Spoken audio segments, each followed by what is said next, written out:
Hi, thanks for stopping by. My name is Michaela. I also go by the Healing Disciple on all platforms, primarily Instagram and YouTube is my only actual platforms.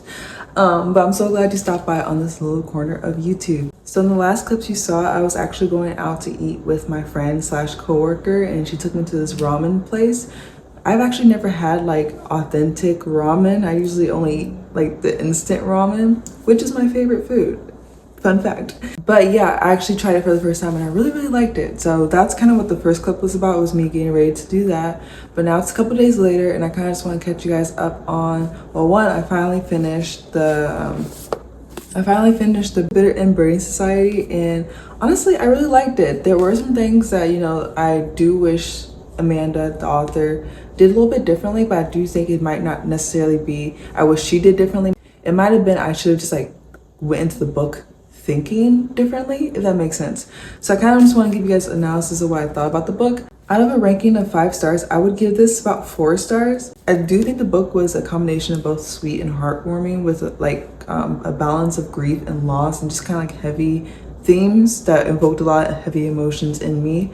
I think also too, because I am someone who's just highly sensitive in general, I might process the themes of like grief a little bit different than others, maybe a little bit more intensely than others. But I did find that there were some moments where I did want to like put the book down just so I can process my emotions and not let it impact how I felt while finishing the book. That was kind of a one reason why I did give it a little bit of a lower score. Not because I can't handle grief, it's just I felt like the grief was just a little bit too much for me, because some of the grief did revolve around like things with faith, women, and the dynamics of motherhood in a family, which can be really hard to just process, especially as a woman and as a Christian woman. So that was something that I noticed too about myself. But just to give you kind of a quick synopsis of what the book was about before I go too much into why I gave it the ranking I did.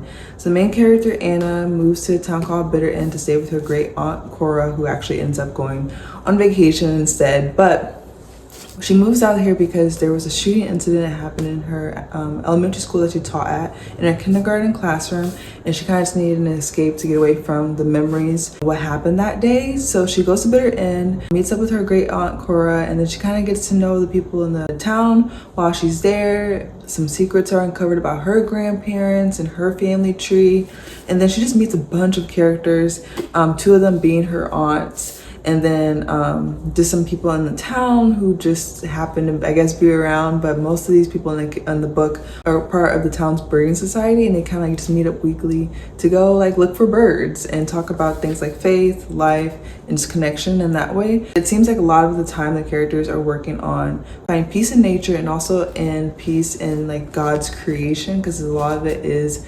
faith-centered. And a lot of them are using the bird watching group for a sense of community, a sense of peace, and then also they're all just kind of like working through some type of trauma, some type of loss, some type of grief that they're facing. So this can be really debatable, but I think the main present characters are Anna, the main character, and Sam, who's another man who used to be a pastor, and he's also living in Bitter End as a shepherd who also does the bird watching for fun. Those are the 2 main characters in the present day, and then there's 2 main characters in the past, in the 1950s, who were Anna's grandparents, Trilby and Viola. So yeah, that's kind of like the synopsis of what the book was about. Here are some notes that I did put down regarding my experience reading the book. So this is like my book review journal. It's really cute. I got it for my birthday. But basically, yeah, I wrote that grief themes may be heavy, especially for women and mothers. It talks a lot about loss, the role of motherhood and family, and a consistent theme of aspiring towards self-forgiveness is what I picked up towards the end. Likeable characters, wholesome and innocent connections between the majority of them. Another reason why I did give it 4 stars was I wish there was more detail. Sometimes the locations, conversations, or scenarios lacked detail. A lot of times like things just abruptly switched, or like descriptions just abruptly ended. I think the author was trying to make the main focus on the actual characters and the introspective part of the book. So I do think that's a reason why it was kind of like not as detailed. But as someone who does want to kind of at least understand a little bit what's going on, I'm just like a curious person in general, I do wish there was like a little bit more detail behind what was going on, just so I can at least picture it better or put some pieces together better. But I'm also someone who doesn't like too much detail, so it's just a sweet spot for me. I do find myself DNFing books or getting overwhelmed with books with too much detail where I can't even follow the story because I'm just like spending so much time thinking about the texture, the color, the smell, the everything of a certain object, which I don't feel is that much needed. But yeah, that's how I feel about The Bitter and Birdie Society. I would definitely recommend it if you're looking for a Christian fiction book. I couldn't say it's like a romance book, but there were some elements of romance. And I don't really want to say it's a historical fiction, even though there were some elements of historical fiction. So it's just a general fiction novel. If that's what you're looking for, like a Christian fiction novel, I would recommend this one. You might rank it better or worse than I did, but I did like it. I do wish it was just a little bit more detail. And then I did feel like sometimes the topic of grief and loss was just a little bit heavy for my heart.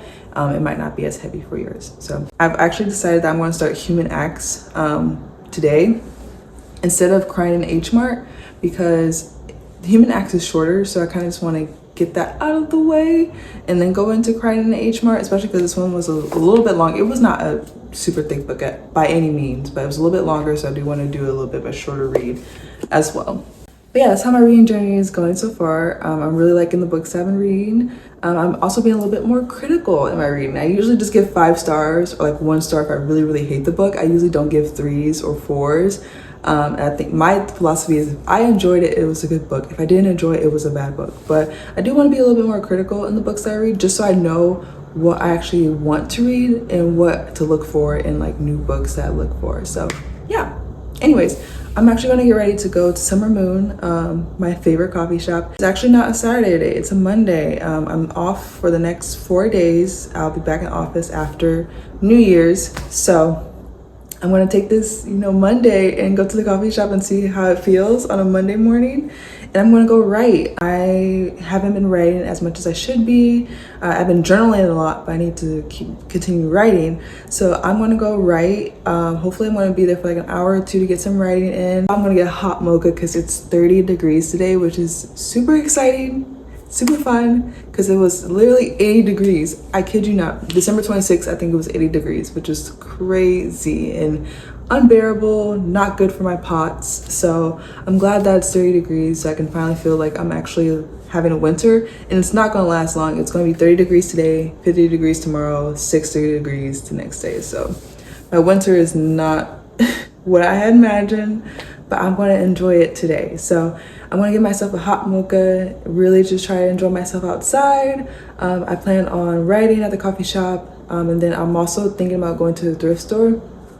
I kind of just want to see what the thrift store has. I've kind of been looking just for like another side table, just for decoration. And then I was actually thinking about a small dining room table, but I'm not even really sure if me and my husband would use it. We usually use our coffee table or our kitchen island if we're eating. So I don't really know if a dining table would be worth the money, but I'll just keep an eye out for it. So that's kind of been my thrifting plan. Maybe some more jewelry, because I have this cute ring, but I would like more rings. So I'm gonna plan on doing that. And then I also might, looks like I'm gonna be doing so much. There's a lot I've been thinking about doing, but I also might stop by Michael's for another centerpiece plant to put in replacement of the one I have here. I like it, but I do feel like there's just a little bit too much white in the living room that we have going on. So I think I might want to do something with a pop of color for our coffee table centerpiece. So yeah, that's the plan for today. So I'm going to eat breakfast before I go and kind of get myself ready to head over to that coffee shop. And yeah, I'll just take you guys along with me as I do that.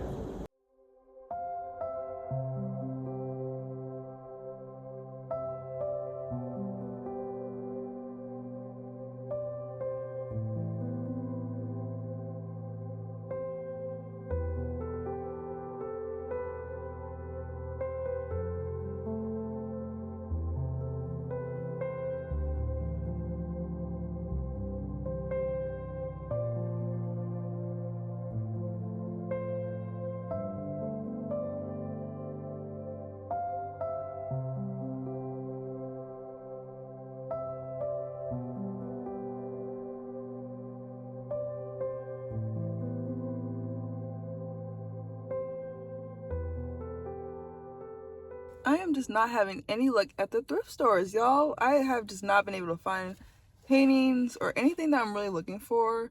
I find the things I'm not looking for. So no luck at the thrift stores today. So I just might just, I'm hitting up Michael's for some centerpiece plants, or for some maybe fake flowers for my centerpiece, or maybe like something else, like a different plant.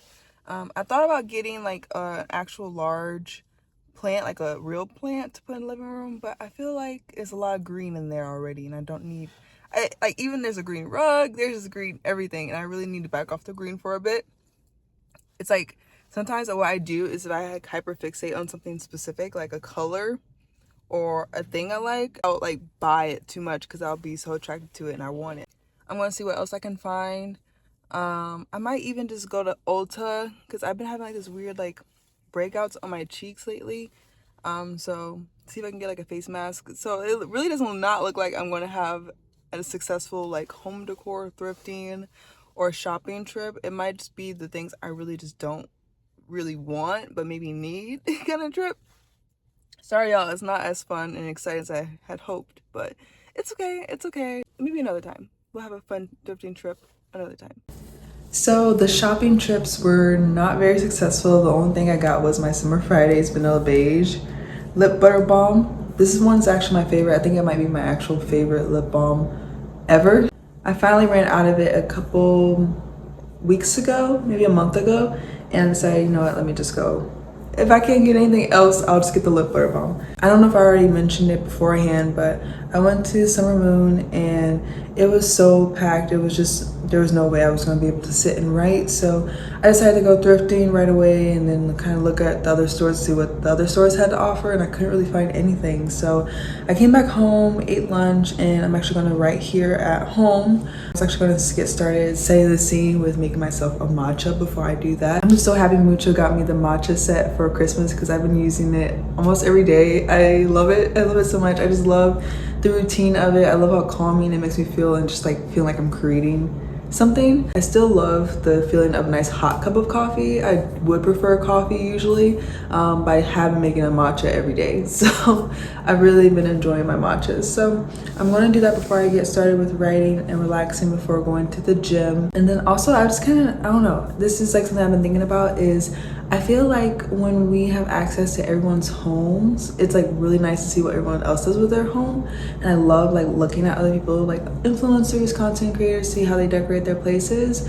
And it's really fun, but I did notice that it made me insecure about my own place for a while. And I've actually like, I've been praying about it, and I've actually started feeling very at home and in love with my own space.